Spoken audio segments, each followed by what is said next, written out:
Kwentong Bayan.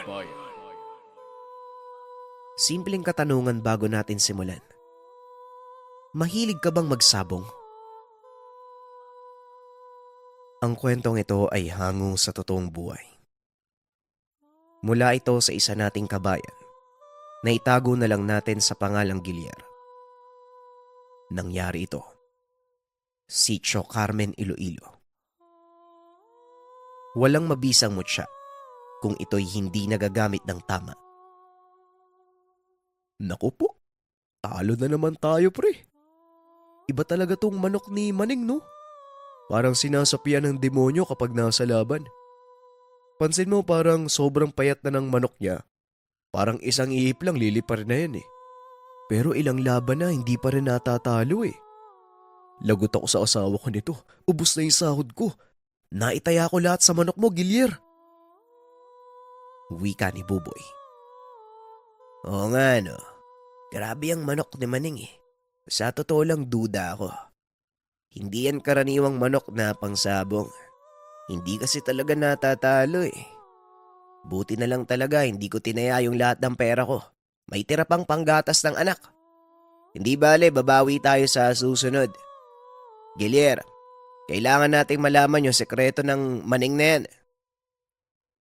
Wika ni Dado. Sigurado akong kondisyon yung manok ko pero talo pa din. Hayaan mo Buboy, papairamin na muna kita. Pasensya na ha. Pati kayong dalawa nadamay sa hilig ko. Ewan ko ba? Sa susunod na laban maghahanda tayo. Babawian natin yan. Wika ni Gilyar. Umalis na ang tatlo bitbit ang tali ng talon ng manok. Malungkot silang naglakad pa uwi dahil sa naganap. Nanghihina ang binata. Nakukonsensya siyang nadamay pa ang mga kaibigan.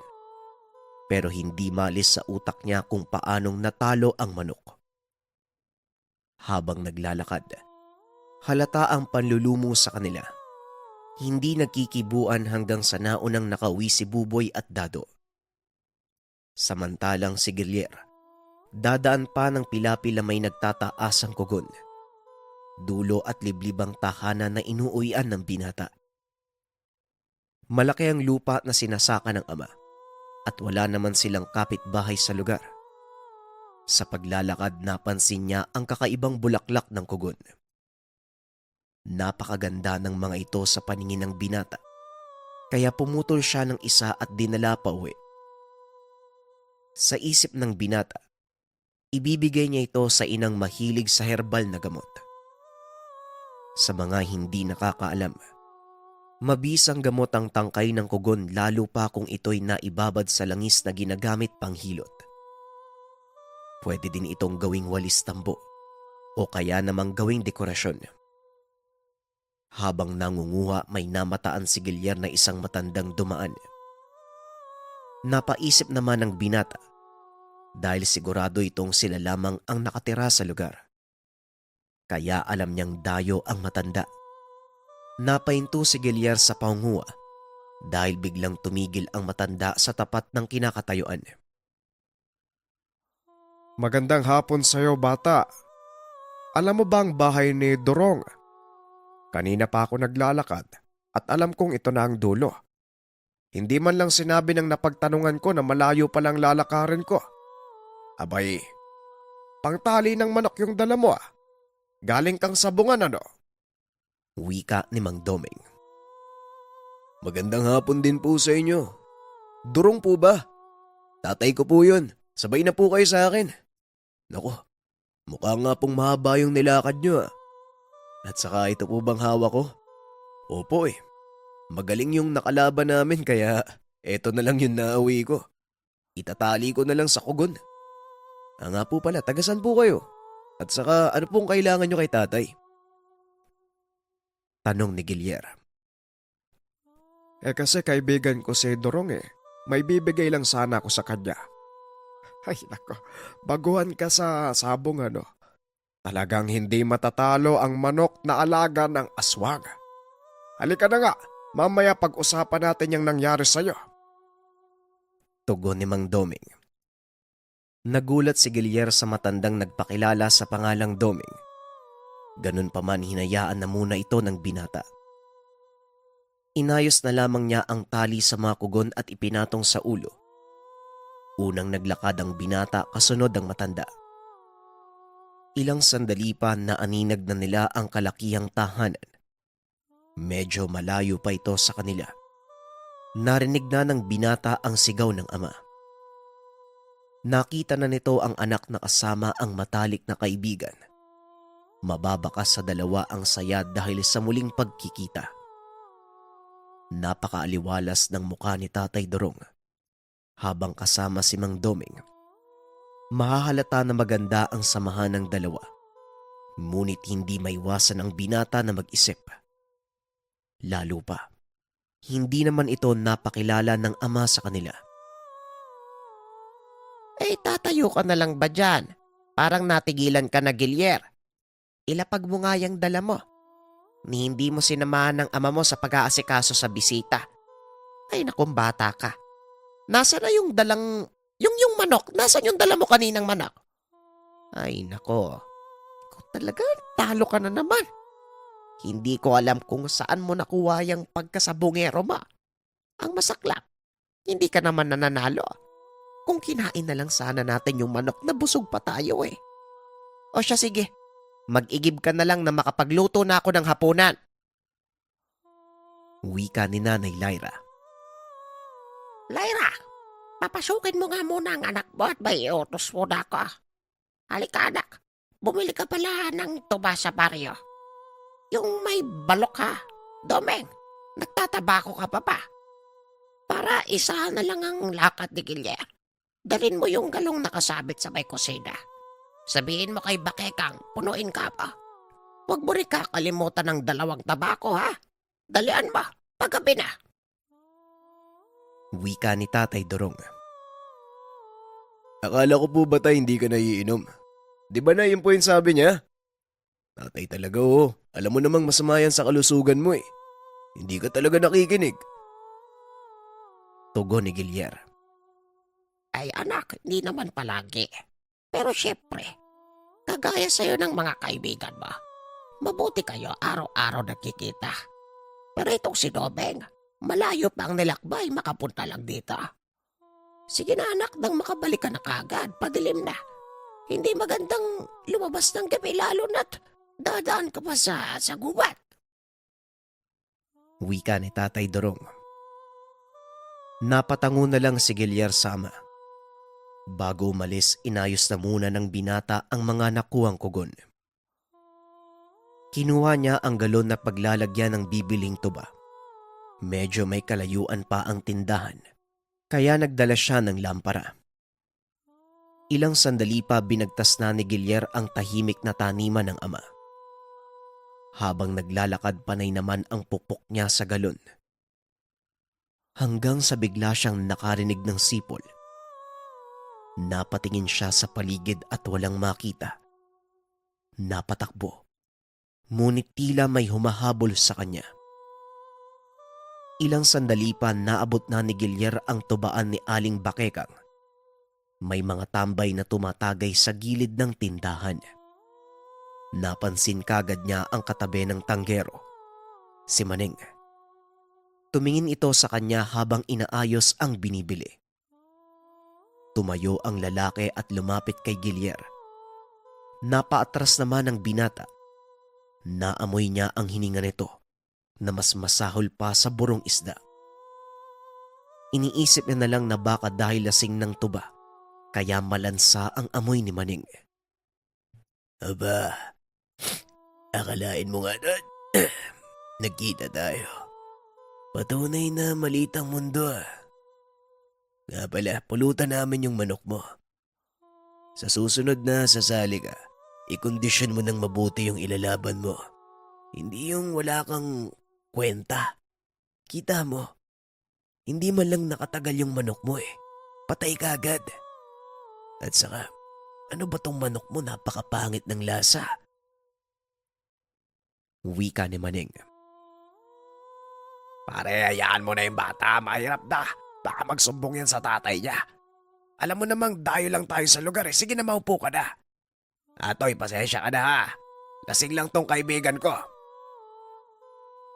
Wika ng isa pang lalaki na ang pangalan ay Dexter.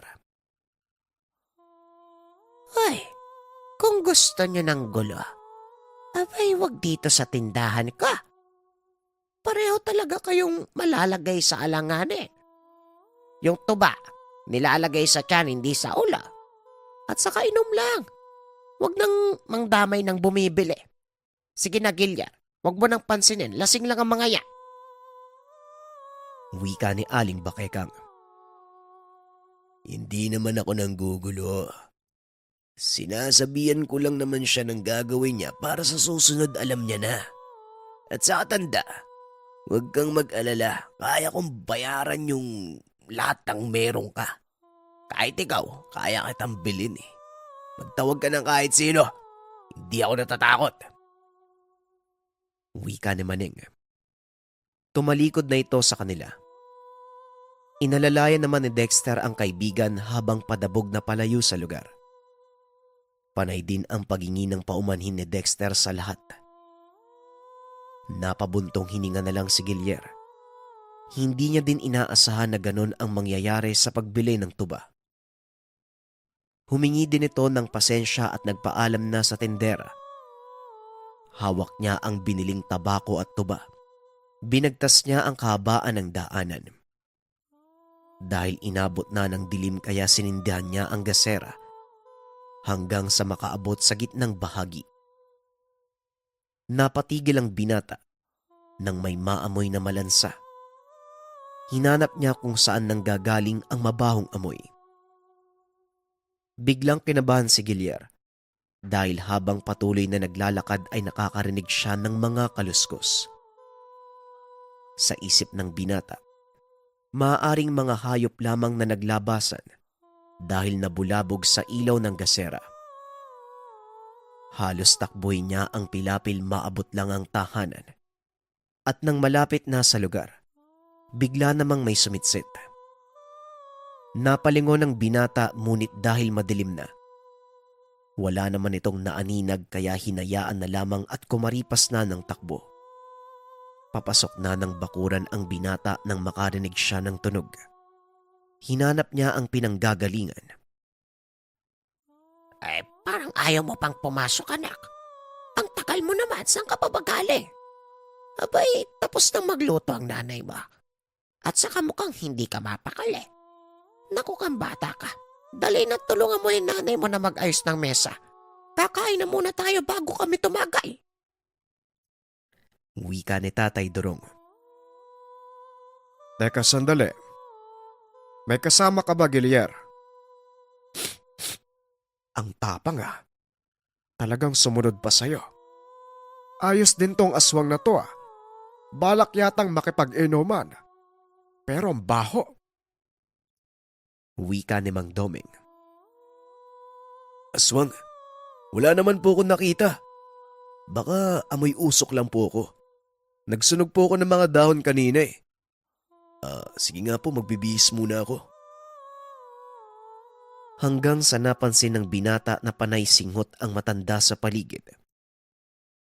Hiningi ni Mang Doming ang isang tabako at sinindihan. Inutusan niyang lumabas ang binata at tumayo sa tapat ng pintuan. Nagtataka man ay sumunod si Gilier. Humithit ng tabako ang matanda at ibinuga ang usok sa binata. Magsasalita pa sana si Gilier. Ngunit biglang hinawakan ng matanda at hinila papasok, sabay sarado ng pintuan. Meron lang akong kinukumpirma. Tigbaliw. Yan ang sumusunod sa'yo. Uri ng aswang pero hindi pagkain ng pakay eh.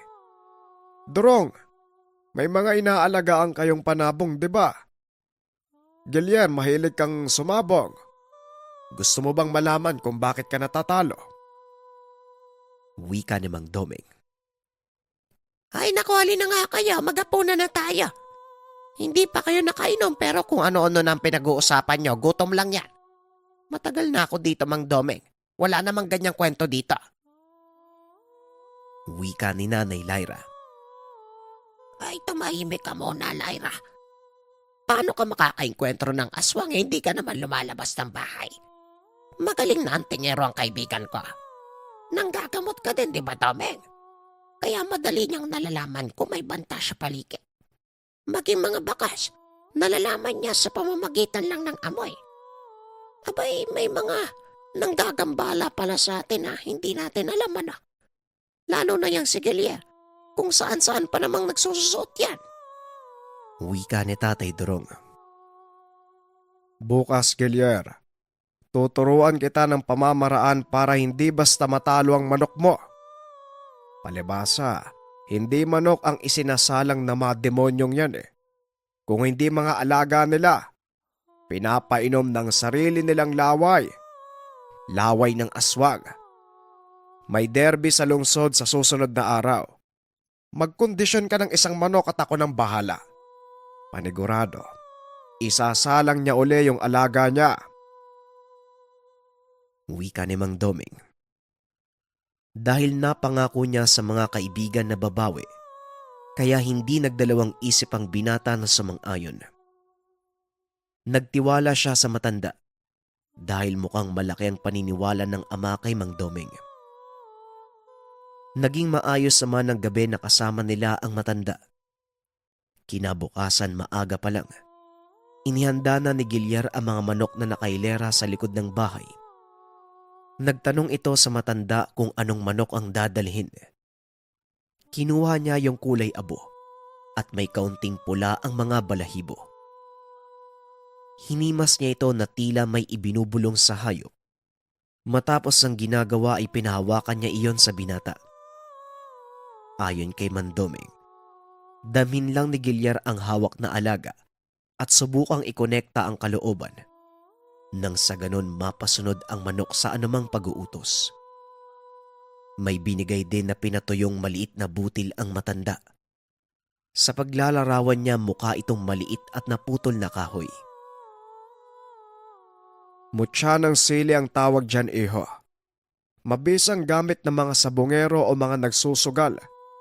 Subok na ang mutyang yan. Kaya alam ko at siguradong mananalo ka. Sasama din ako sa laban. Aalalayan kita. Wika ni Mang Doming. Maraming salamat po Gusto ko lang din sanang mabawi yung natalo ng mga kaibigan ko. Sana po magdilang anghel kayo. Tugon ni Gilier. Ang sa akin lang, hindi mo dapat ginagawang bisyo ang sapong. Yung binigay sa'yo, gamitin mo ng tama. Ang mga gamit na ibinibigay, kapag hindi umaakma sa nagtatangan, umaalis. Pagkatapos mong mabawi yung natala mo, tama na yan anak. Tulungan mo na lang kami ng nanay mo sa bukid. Mas magandang kumita ng pera ng pinaghihirapan. Wika ni Tatay Durong. Napatango na lang ang binata at nangakong babawiin lang ang natalo. Hanggang sa dumating ang araw ng derby sa lungsod. Maagang naganda si Gilier at sinabihan ang mga kaibigang sumama. Hindi naman siya binigo ng mga ito. Bagkus todo suporta pa rin ang dalawa. Ayon pa sa mga ito, walang iwanan. Laban ng isa ay laban nilang lahat. Kasama din ng binata ang dalawang matanda na si Tatay Durong at Mang Doming. Hawak ang manok ng makasalubong nila si Maning. Kagad namang umihip ng pamproteksyon si Mang Doming nang masiguradong ito ang tigbaliw. Nakatingin lang ito sa kanila habang hawak ang alaga na namumula ang mga mata. Tumingin ito sa matanda habang nakangiti ng nakakaloko. Napakaingay sa lugar dahil sa dami ng tao. Nakahanda na din ang mga manok na ilalaban kasama ng manok nila. Narinig din nila ang tagapamahala ng sabong at sinabing matira ang matibay. Magkahalong tensyon ang naramdaman ni Gilier, lalo pat malaki ang pustahan. Kalmahan mo ang sarili mo nang hindi mahawa ang alaga mo. Bigyan mo ng magandang presensya. At sa Gilier, maniwala ka, makakabawi tayo. Wika ni Mang Doming. Kaya pala natatalo ang manok mo. Nahahawa mo. Ayusin mo yung pakiramdam mo nang tumapang ang manok mo. Naririnig mo ba ako? Dagdag ni Tatay Durong. Napatango naman ang binata at ilang sandali pa. Nagsimula na sila sa laban. Isinipit ng matanda ang mutya sa tari ng manok ni Gilier. Itinali niya itong mabuti upang hindi matanggal. Inihipan din ito ng matanda ng orasyon para mas lalong tumapang ang manok.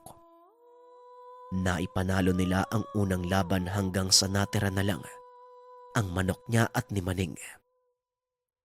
Nakitaan ng matanda na nagkakarga na ng orasyon si Maning.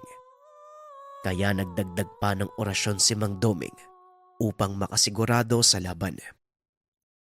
Nang maisa lang, nanlaki ang mga mata ni Maning dahil isang talpak lang mula sa manok ni Gilier. Tinamaan kaagad ang manok niya at natumba. Napakabilis ng laban. Napayaw ang magkakaibigan dahil nanalo ang pambatong manok. Nanlilisik ang mga mata ni Maning dahil sa nangyari. Ang hindi nito alam, bistado na ng matanda ang galaw niya. Kaya nabasag ni Mang Doming ang proteksyon ng manok ni Maning. Nakatitig lang ito ng masama na tila nagsasambit pa ng mga dasal. Hindi na ito nakapagpigil at biglang sinugod ang grupo nila Gilier. Bigla namang humarang si Mang Doming para depensa ng binata. Nako, hindi mo gugustuhin na kasabay mong mamamatay yung alaga mo. Alam ko ang nararamdaman mo. Pero maraming tao. Ayaw mo namang mamatay sa harapan mismo nila, hindi ba? Kaya kung ako sa'yo, bumalik ka sa baryong pinanggalingan mo habang nakakapagpigil pa ako. Wika ni Mang Doming. Hoy tanda, tandaan mo hindi pa tayo tapos. Lalo ka na Gilier. Kasama ng mga manok mo. Papatayin ko lahat yan. Lahat kayo, papatayin ko. Wika ni Maning.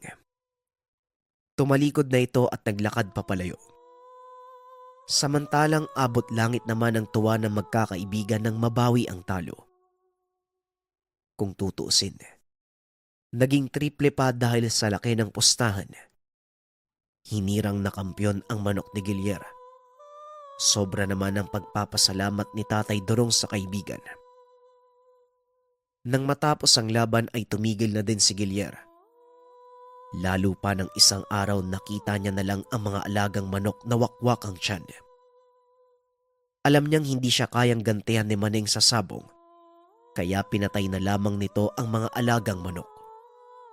Natigil ni Gilier ang bisyo sa sabong. Itinuon na lamang ang sarili sa pagpapalago ng sakahan ng ama.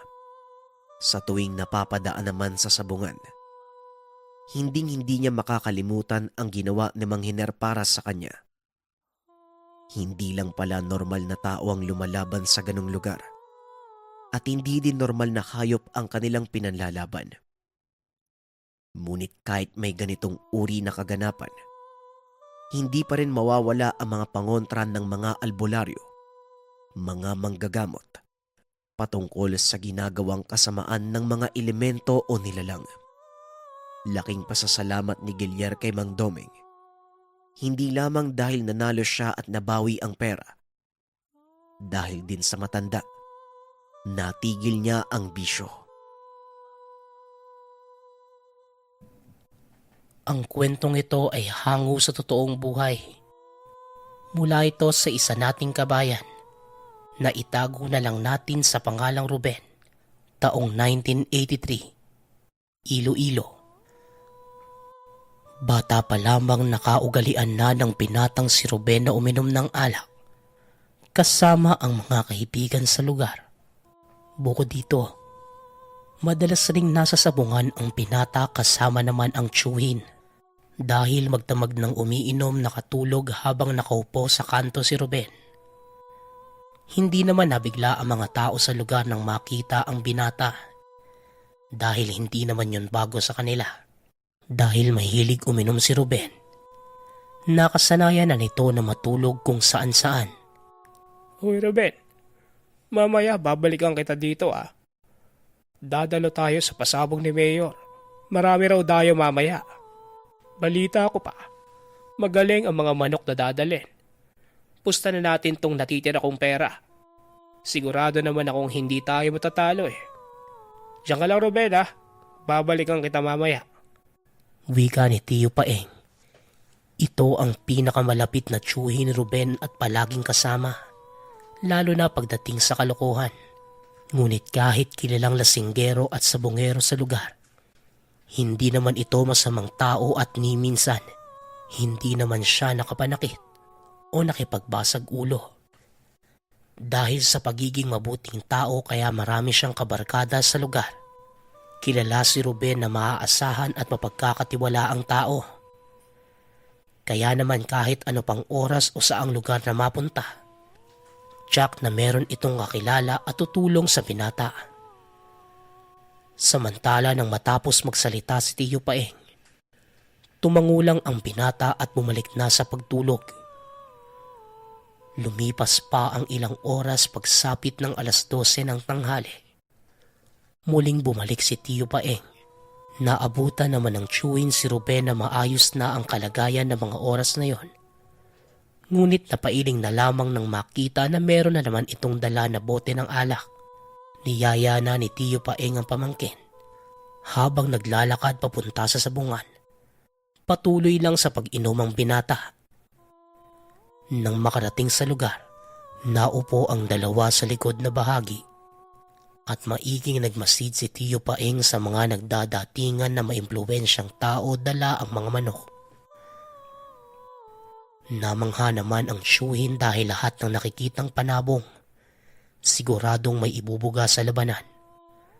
Samantalang si Ruben naman, walang pakialam sa nangyayari. Nakaupo ito sa tabi ng tiyuhin at nagsisimula ng umilik. Ay nakong bata to. Hindi ka pa nga nakakabangon sa pagkalasing. Uminom ka na naman. O sige, matulog ka na lang dyan. Kikilatisin ko muna ng maigi ang pupustahan natin.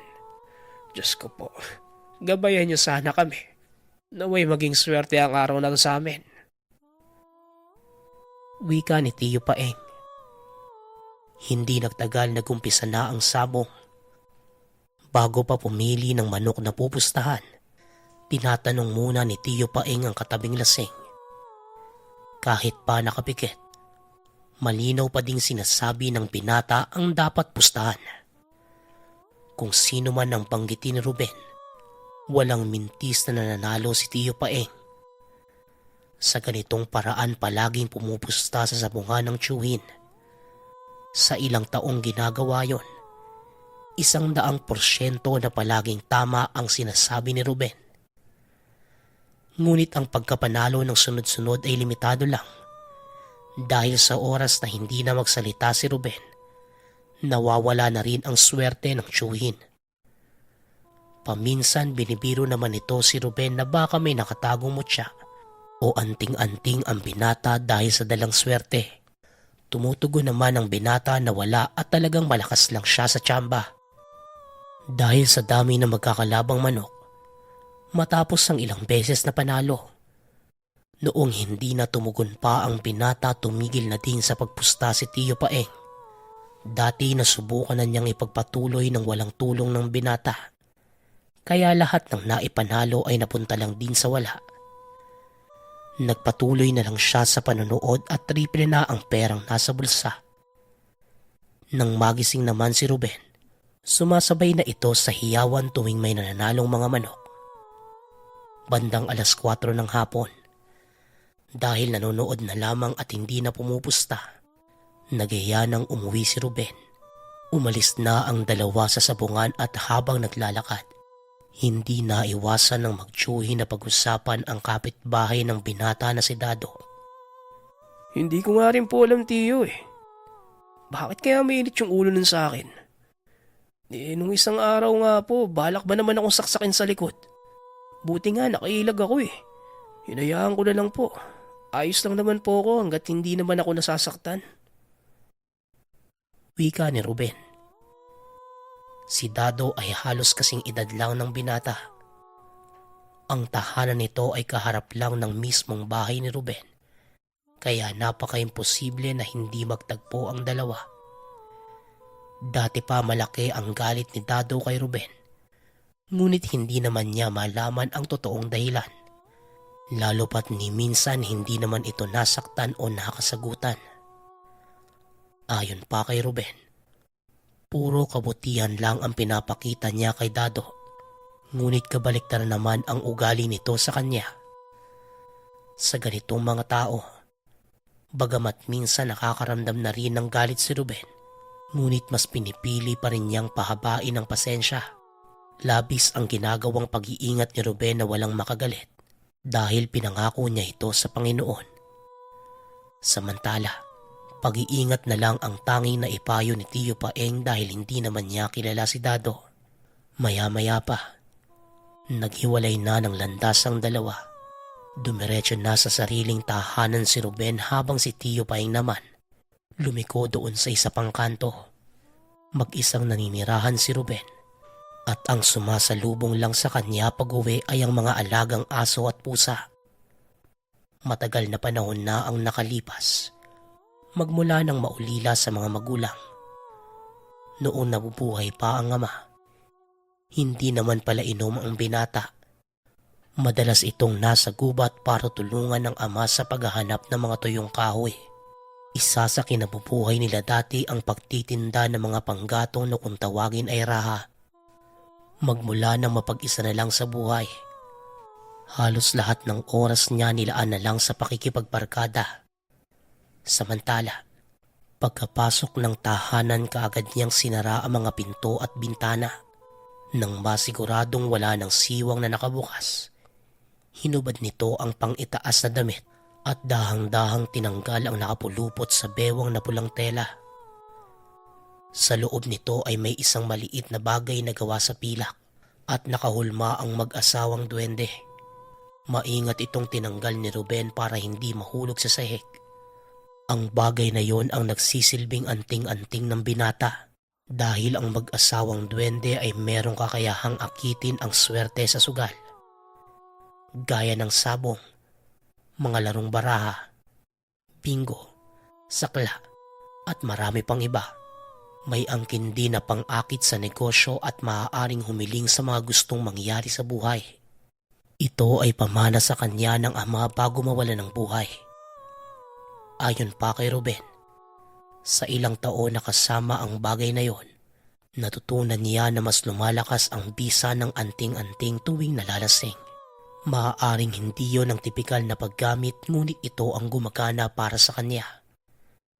Sa kabila ng paglalasing para maakit ang swerte, ang kabutihang loob ang hinding-hindi nakakalimutan ng binata dahil ito ang paulit-ulit na binilin sa kanya ng ama. Ayon kay Ruben, kahit gaano pa kaganda at katibay ang gamit, kapag ang may tangan na bahida ng kasamaan, hindi imposibleng sa isang iglap pawiin ito ng kalikasan. Samantala, kahit pa masasabing swerte si Ruben, hindi naman gaano kaunlad ang pamumuhay ng binata. Malinis ang hangarin niya sa pangangalaga at tumihiling lang ayon sa pangangailangan. Matapos na maitabi ang pulang tela, ipinatong na ni Ruben ang anting-anting sa lamesa kung saan katabi ng iba't ibang klase ng agimat. Bago magpahinga sa gabi, sinisigurado niyang madadasalan ang mga tangan. Bukod sa pamana sa kanya na mag-asawang duwende, bata pa lamang si Ruben sumasama na ito sa ama tuwing Biyernes Santo para mangolekta sa bundok ng mga buhay na anting-anting at mutya. Ang bahagi ng pagkataong ito ni Ruben, lingid sa kaalaman ng nakararami maging nantyuhin. Ayon sa binata, wala namang punto kung ipapaalam pa sa iba, lalo pat hindi naman lahat ng tao magiging masaya sa ginagawa niya. Madalas, mas maraming nakakaalam, mas lapitin ka ng mga taong magtatangka na gawin sa iyo ang gamit. Kaya naman, ang ipinapakita lang ni Ruben sa mga tao ay isa siyang lasinggerong binata. Mas mabuti na yon kaysa naman malagay sa panganib ang buhay sa oras na malaman ng iba na isa siyang antingero. Sa ganitong paraan umiikot ang buhay ng binata. Pakikipag-inuman, barkada at pangungulekta ng iba't ibang tangan. Isang araw, alas 5 pa lang ng umaga nagising na si Ruben. Araw ng Biyernes Santo na mga panahong yun. Para sa mga antingerong kagaya niya, ito ay pagkakataon para muling makahanap ng bagong tangan. Kaya naman maaga pa lang lumabas na ng tahanan para ikondisyon ang katawan. Isa sa ginagawa nitong paghahanda ang pagtakbo ng 5 kilometro pagkagising. Bihira lang itong gawin ni Ruben, kaya halos lahat ng kapitbahay na madaanan ay nagtataka. Hindi naman yun pinansin pa ng binata, maging ang mga kaibigan na nagyayaya sa kaniyang uminom. Pinagbabawalan ni Ruben ang sarili na uminom tuwing araw ng Biyernes Santo. Samantala nang matapos naman sa pagtakbo, diretso nang naligo matapos makapagpahinga. Maghapon na abala si Ruben sa pagdarasal at pagkausap sa mga gamit na dadalhin niya sa pag-akyat ng bundok. Bandang alas 7 ng gabi, naghanda na ang binata. Lahat ng malalakas na tangan inilagay niya sa katawan. Ang iba naman ay ginawang palawit sa loob ng damit, sa paanan at sa iba pang bahagi ng katawan. Naghahanda na ang binata dahil malakas ang mga nilalang at elemento sa araw na yon. Ayon pa kay Ruben, may mga nilalang siyang makakaagaw at makakalaban sa paghahanap ng mga tangan. Hanggang sa nagumpisa nang maglakad ang binata paakyat ng bundok. Hanggat maaari iniiwasan niya ang mga madadaanang kapitbahay dahil baka magtanong pa ito sa kanya kung saan-saang sulok na dumaan si Ruben para walang makahalata. Hanggang sa naging matagumpay siyang nakarating sa paanan ng bundok. Hindi naman kagad nakakita ng mga tangan ng binata. Kailangan pa niyang mag-antay ng alas 12 ng gabi at doon lang mararamdaman kung nasaan ang tangan sa lugar. Naglakad na lang muna ang binata at naghanap ng parte ng bundok na maaaring pagpakitaan ng mga tangan. Sa paglilibot, hindi man sigurado ngunit nakarinig siya ng yapak ng tao. Tila sumusunod sa kanya kaya nagmadali nang maglakad ang binata para mailigaw ito.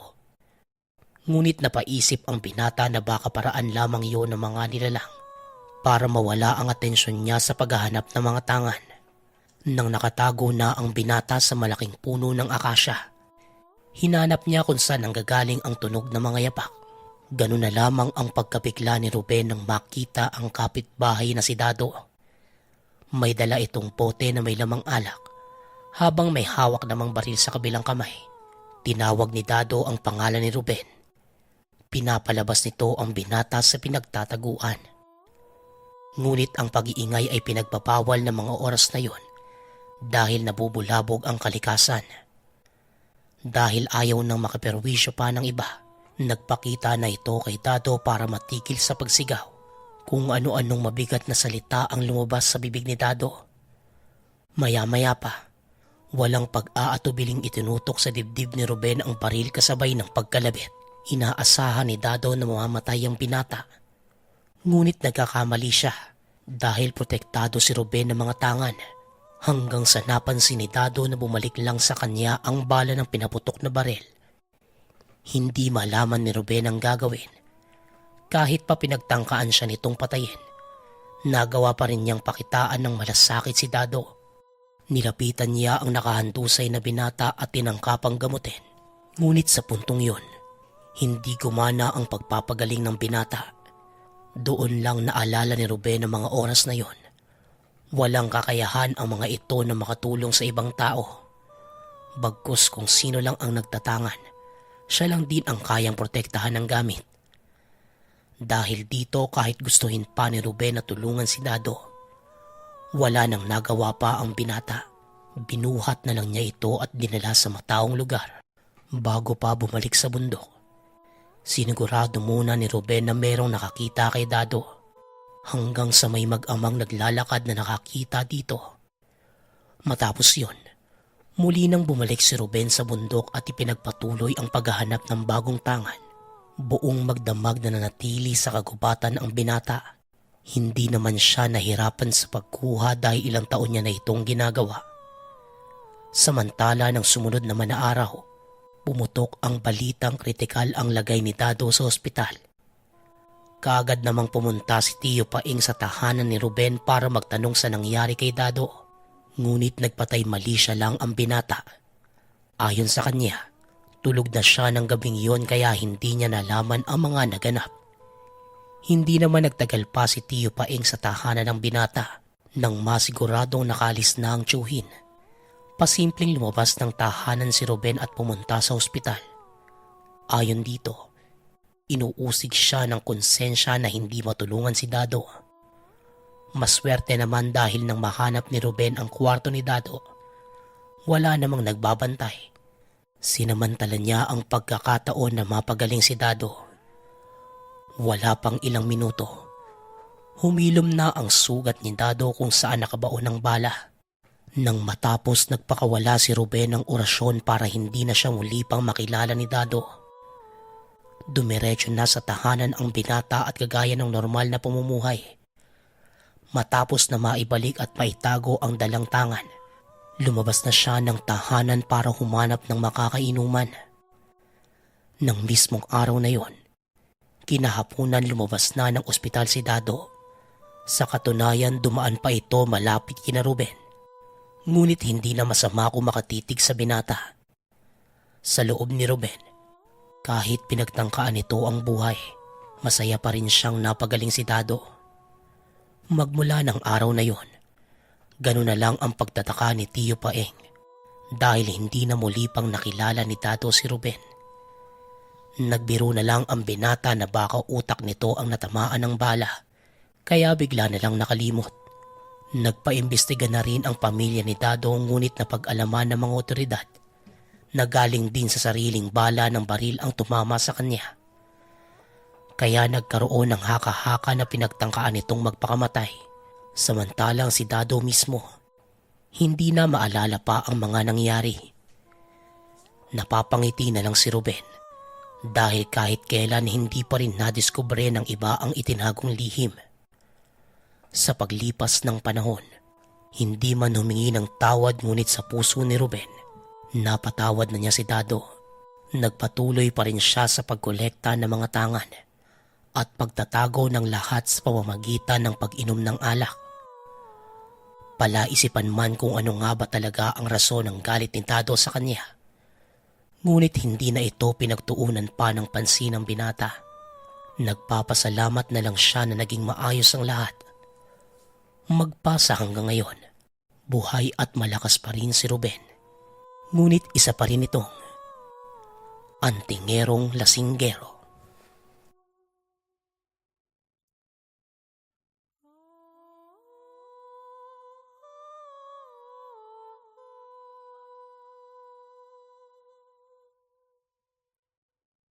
Kwentong Bayan.